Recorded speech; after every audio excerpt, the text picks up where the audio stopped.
اعوذ باللہ من الشیطان الرجیم بسم اللہ الرحمن الرحیم۔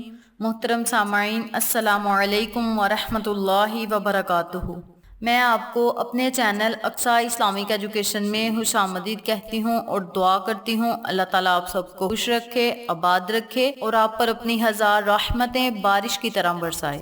سامعین، آج میں آپ کے ساتھ رمضان المبارک کے دوسرے جمعے کا وظیفہ شیئر کروں گی۔ یہ وظیفہ بہت ہی مجرب اور آسان ہے۔ اس وظیفے کی بہت ہی فضیلت و برکات ہیں۔ آپ اس وظیفے کو کر کے تو دیکھیں، اللہ پاک آپ پر کس طرح مہربان ہوتا ہے، یہ آپ خود اپنی آنکھوں سے دیکھیں گے انشاءاللہ۔ آج میں آپ کے ساتھ ہر پریشانی سے نجات کا وظیفہ شیئر کروں گی اور آپ سب لوگ اس وظیفے کو اپنے ذہن میں بٹھا لیں۔ یہ بہت ہی کارآمد اور آپ کے کام آنے والا وظیفہ ہے، کیونکہ ہر انسان کو کوئی نہ کوئی پریشانی ضرور ہوتی ہے۔ کسی کو رزق کی تنگی کی پریشانی ہوتی ہے، کسی کو اولاد کی، کسی کو کاروبار کی، کسی کو بیماری کی، کوئی قرض کی وجہ سے پریشان ہے، کوئی کاروبار کی وجہ سے پریشان ہے، کسی کو رشتہ داروں کی پریشانی ہے، یا کوئی دوست یا رشتہ دار اسے اذیت پہنچا رہا ہے، اسے بلا وجہ پریشان کر رہا ہے، یا اس کی عزت پر انگلی اٹھا رہا ہے، یا اسے نقصان پہنچا رہا ہے، یا کسی قسم کا بھی معاملہ ہے، کسی قسم کی بھی پریشانی ہے، اللہ پاک اس عمل کی برکت سے ضرور دور فرمائے گا۔ آپ کو گھبرانے کی یا پریشان ہونے کی ضرورت نہیں۔ یہ مقدس مہینہ موجود ہے، اللہ کی رحمت بارش کی طرح دن رات برستی ہے، بلکہ 24 گھنٹے برستی ہے۔ 24 گھنٹے اللہ کی رحمت کا دروازہ کھلا ہے۔ اللہ کی رحمت آپ کے دروازوں پر آ کے دستک دے رہی ہے۔ آپ نے اللہ کی طرف متوجہ ہو کر پورے یقین سے اس عمل کو کرنا ہے اور اپنی پریشانی اللہ کی بارگاہ میں پیش کرنی ہے۔ اللہ تو پہلے سب کچھ جانتا ہے، لیکن اگر آپ اللہ سے رو رو کر گڑ گڑا کر کچھ مانگیں گے تو اللہ پاک آپ کو ضرور عطا کرے گا اور جلد عطا کرے گا۔ آپ کی ہر پریشانی کو حل فرمائے گا انشاءاللہ۔ اگر آپ اللہ سے سچے دل سے اور پورے یقین سے مانگیں گے تو اللہ پاک آپ کو ضرور نوازے گا انشاءاللہ۔ تو چلیں، آپ کا وقت ضائع کیے بنا ہم اپنے مقصد کی طرف چلتے ہیں۔ وظیفہ ذکر کرنے سے پہلے میری آپ سے گزارش ہے کہ میری ویڈیو کو آخر تک ضرور دیکھیے گا۔ کچھ ایسے لوگ ہوتے ہیں جو کہتے ہیں کہ ہر چینل والا یہی کہتا ہے کہ میری ویڈیو کو آخر تک ضرور دیکھیے گا، لیکن آج میں آپ سے خصوصی طور پر کہہ رہی ہوں کہ میری اس ویڈیو کو آخر تک ضرور دیکھیے گا، کیونکہ اس میں کچھ ایسی باتیں ہیں اور وظیفہ ہے جو کہ آپ نے آخر تک سننا ہے۔ اگر آپ آخر تک نہیں سنیں گے تو آپ کو نہ وظیفے کی سمجھ آئے گی اور نہ میری باتوں کی سمجھ آئے گی۔ اس لیے آپ سے گزارش ہے کہ میری ویڈیو کو آخر تک ضرور دیکھیے گا، اور جن لوگوں نے ابھی تک میرے چینل اقصیٰ اسلامک ایجوکیشن کو سبسکرائب نہیں کیا، وہ نیچے موجود لال رنگ کے بٹن کو دبا دیں اور ساتھ موجود گھنٹی کے بٹن کو دبا دیں تاکہ میری ہر نئی آنے والی ویڈیو کی اپڈیٹ آپ تک بآسانی پہنچ سکے۔ جزاک اللہ۔ وظیفہ بتانے سے پہلے جو کام آپ نے کرنا ہے وہ توجہ سے سن لیں۔ سب سے پہلے آپ نے وضو کرنا ہے۔ وضو آپ نے صحیح طریقے سے کرنا ہے، اچھی طرح کرنا ہے۔ وضو میں کوئی غلطی کوتاہی نہیں ہونی چاہیے۔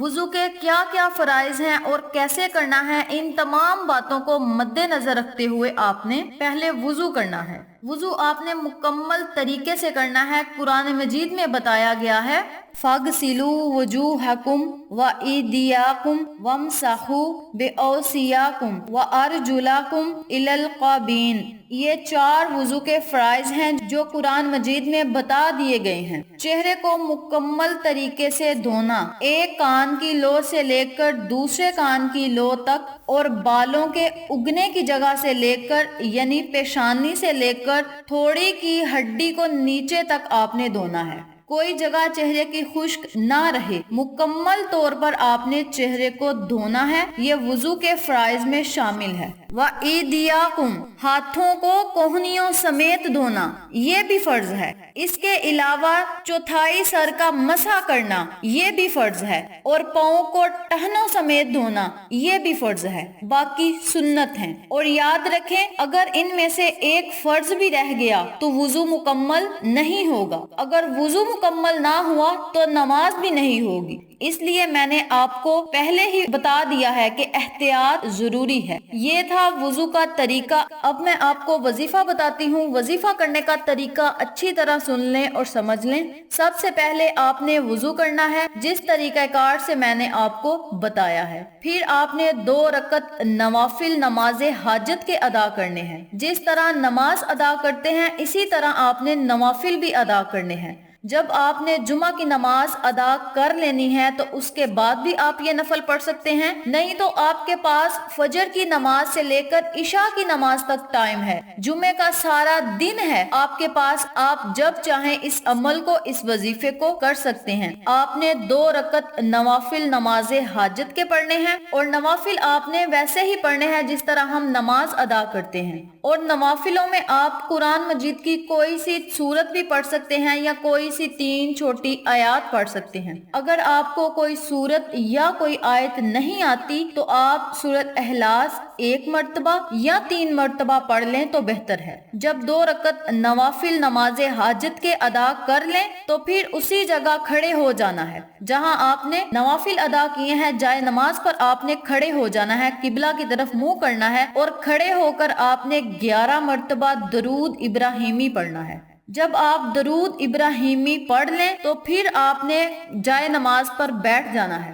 جہاں آپ نے نماز پڑھی ہو وہاں ہی آپ نے جائے نماز پر بیٹھ جانا ہے، اور جیسے اتحیات میں بیٹھتے ہیں اتحیات کی صورت میں آپ نے بیٹھ جانا ہے۔ پھر آپ نے 41 مرتبہ سورہ فاتحہ پڑھنی ہے۔ بیٹھنا آپ نے اتحیات کی صورت میں ہی ہے، لیکن پوری پڑھائی کے دوران، پورے وظیفے کے دوران آپ اتحیات کی صورت میں نہیں بیٹھ سکتے۔ تو آپ نے جب وظیفے کو شروع کرنا ہے، جب وظیفے کی ابتدا کرنی ہے تو آپ نے اتحیات کی شکل میں بیٹھنا ہے، اتحیات کی صورت میں بیٹھنا ہے۔ اس کے بعد جب آپ تھک جائیں تو آپ جیسا مناسب سمجھیں آپ بیٹھ جائیں، لیکن جب آپ نے وظیفہ شروع کرنا ہے تو آپ نے اتحیات کی صورت میں بیٹھنا ہے، کیونکہ دین کے اندر سختی نہیں، لیکن ابتدا میں نے آپ کو پہلے بھی بتایا ہے کہ ابتدا آپ نے بڑے ادب و احترام سے کرنی ہے، کیونکہ اتحیات میں بیٹھنا ادب ہے اور ادب کا بڑا اونچا مقام ہے۔ تھک جائیں تو آپ جس طرح چاہیں، ٹیک لگا کر چاہیں یا جس طرح چاہیں آپ بیٹھ سکتے ہیں۔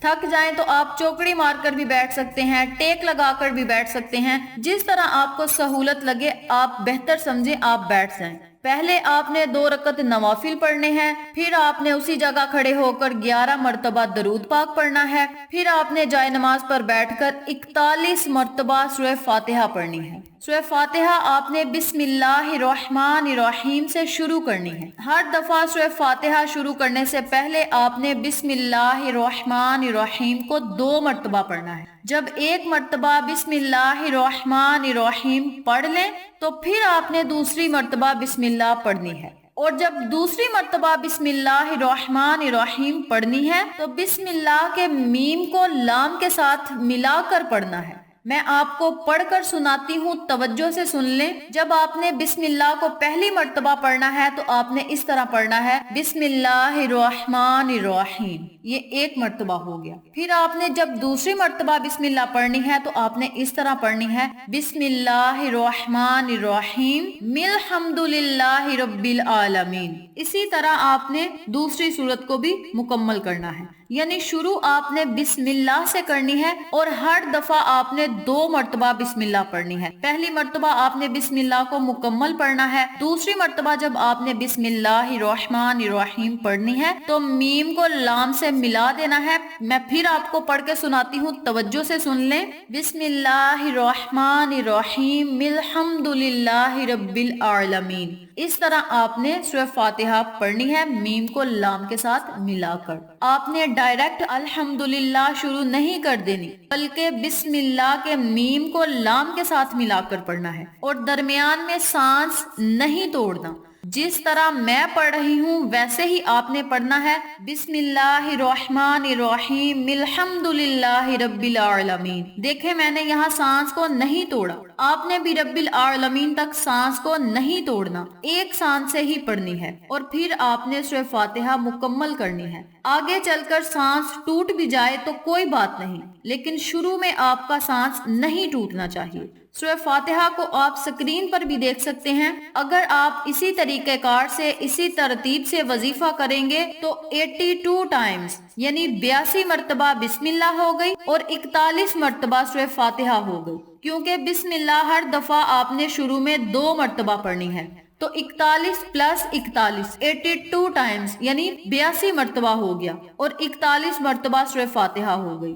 جب آپ 41 مرتبہ سورہ فاتحہ پڑھ لیں تو آپ نے آخر میں بھی 11 مرتبہ درود پاک پڑھنا ہے، یعنی اول اور آخر آپ نے 11 مرتبہ درود پاک پڑھنا ہے۔ جب آپ نے اول میں درود پاک پڑھنا ہے تو کھڑے ہو کر پڑھنا ہے، جب آخر میں پڑھنا ہے تو آپ کھڑے ہو کر بھی پڑھ سکتے ہیں اور بیٹھ کر بھی پڑھ سکتے ہیں، جیسا آپ کو مناسب لگے آپ کر سکتے ہیں۔ پھر آپ نے اللہ سے خصوصی دعا کرنی ہے، جس چیز کی آپ کو طلب ہے اس چیز کو، اس مقصد کو، اس پریشانی کو، اس حاجت کو، اس خواہش کو آپ نے اپنے ذہن میں رکھ کر اللہ سے خصوصی دعا کرنی ہے۔ اور یاد رکھیں جب وظیفہ کرنا ہے تو اپنی اس مشکل کو، اپنی اس پریشانی کو، اس خواہش کو، اس حاجت کو اپنے ذہن میں رکھ کر آپ نے وظیفہ کرنا ہے۔ اس وظیفے کو آپ رمضان المبارک کے کسی جمعہ کو بھی کر سکتے ہیں۔ آپ جمعۃ المبارک کے دن اس عمل کو دن کو بھی کر سکتے ہیں اور رات کو بھی کر سکتے ہیں۔ اس عمل کو، اس وظیفے کو آپ رمضان المبارک کے کسی جمعہ کو بھی کر سکتے ہیں۔ یہ بہت ہی پاورفل اور مجرب وظیفہ ہے۔ اگر آپ لوگوں کے پاس رمضان المبارک میں ٹائم نہیں تو آپ پورا سال اس عمل کو کسی جمعۃ المبارک کے دن بھی کر سکتے ہیں۔ یہ ایک ہی دن کا عمل ہے اور بہت ہی طاقتور عمل ہے، اس کی تاثیر بہت ہی زیادہ ہے۔ اگر آپ پوری توجہ اور پورے یقین سے اس عمل کو، اس وظیفے کو کریں گے تو انشاءاللہ اللہ پاک آپ کی ہر دعا کو سنے گا اور قبول فرمائے گا۔ اگر آپ اس عمل کو عام دنوں میں کریں گے تو اس کی اتنی زیادہ فضیلت نہیں ہوگی، جتنی رمضان کے مہینے میں اس عمل کو کرنے کی فضیلت ہے اتنی عام دنوں میں نہیں۔ جیسا کہ میں نے آپ کو پہلے وظائف میں بھی بتایا ہے کہ عام دنوں کی نسبت رمضان المبارک میں ہم جو عبادات کرتے ہیں اس کی فضیلت بہت زیادہ ہو جاتی ہے۔ سنتوں کی فضیلت فرضوں کے برابر اور فرضوں کی فضیلت 70 گنا زیادہ ہو جاتی ہے۔ اتنی زیادہ فضیلت ہے رمضان المبارک میں اللہ کی عبادت کرنے کی، ذکر و ذکار کرنے کی اور وظائف کرنے۔ تو میں رمضان المبارک کے جمعۃ المبارک والے دن اس لیے اس عمل کو کرنے کا کہہ رہی ہوں، اس لیے میں زیادہ زور دے رہی ہوں، زیادہ احتیاط سے باتیں بتا رہی ہوں، کیونکہ جمعۃ المبارک جو رمضان کا ہے اس میں اس عمل کی بہت فضیلت ہے۔ اگر آپ رمضان المبارک کے کسی جمعہ کو بھی کر لیں گے تو اس کی بہت زیادہ فضیلت ہوگی۔ یہاں آپ عمل کر رہے ہیں، وظیفہ کر رہے ہوں گے اور دوسرے جمعے تک اللہ پاک آپ کی ہر پریشانی کو حل فرمائے گا۔ یہ کوئی 10 دن 15 دن کا عمل نہیں، صرف ایک دن کا عمل ہے، اور اس عمل کو، اس وظیفے کو آپ نے پوری توجہ اور یقین سے کرنا ہے اور یہی بات اپنے ذہن میں رکھنی ہے کہ میں یہ عمل فلاں مقصد، فلاں حاجت کے لیے کر رہا ہوں یا کر رہی ہوں، میرا یہ مقصد میرا رب ضرور پورا کرے گا۔ اس طرح آپ نے اپنے ذہن میں اس مقصد کو رکھ کر اللہ سے دعا کرنی ہے۔ انشاءاللہ اللہ پاک آپ کی ہر دعا کو سنے گا اور قبول فرمائے گا۔ اس عمل کی برکت سے اللہ پاک آپ کی ہر پریشانی کو ختم کرے گا۔ آپ کی جو بڑی سے بڑی پریشانی ہوگی وہ ختم ہوگی اور آپ کی ہر دعا قبول ہوگی۔ آپ کی دعا مانگنے میں دیر ہو سکتی ہے لیکن اللہ کے عطا کرنے میں دیر نہیں، تو آپ اللہ سے دعائیں مانگیں، اللہ پاک آپ کو ضرور نوازے گا۔ یہ تھی رمضان المبارک کے جمعہ میں قرآنی وظیفہ کرنے کی فضیلت و برکات اور وظیفہ جو میں نے آپ کے ساتھ شیئر کیا ہے۔ امید کرتی ہوں آپ کو میری ان تمام باتوں اور وظائف کی اچھی طرح سمجھ آ چکی ہوگی۔ اگر آپ کو میری کسی بات کی سمجھ نہ آئے تو آپ کمنٹ باکس میں پوچھ سکتے ہیں، ہم آپ کی رہنمائی ضرور کریں گے۔ آخر میں اللہ سے دعا ہے اللہ ان تمام باتوں پر مجھے اور آپ تمام سامعین کو عمل کرنے اور دوسروں کے ساتھ صدقے کی نیت سے شیئر کرنے کی توفیق دے، پنجگانہ نماز پڑھنے کی توفیق دے اور اس عمل کو خود بھی کرنے اور دوسروں کے ساتھ شیئر کرنے کی توفیق دے، آمین۔ اگر آپ کو ہماری ویڈیو پسند آئے تو اسے لائک کریں، شیئر کریں، ہمارے چینل کو سبسکرائب کریں اور ساتھ والے بیل آئیکن بٹن کو ضرور دبا دیں تاکہ میری ہر نئی آنے والی ویڈیو کی اپڈیٹ آپ تک بآسانی پہنچ سکے۔ انشاءاللہ پھر کسی نئے وظیفے کے ساتھ آپ کی خدمت میں حاضر ہوں گے، تب تک کے لیے اجازت دیں۔ السلام علیکم ورحمۃ اللہ وبرکاتہ۔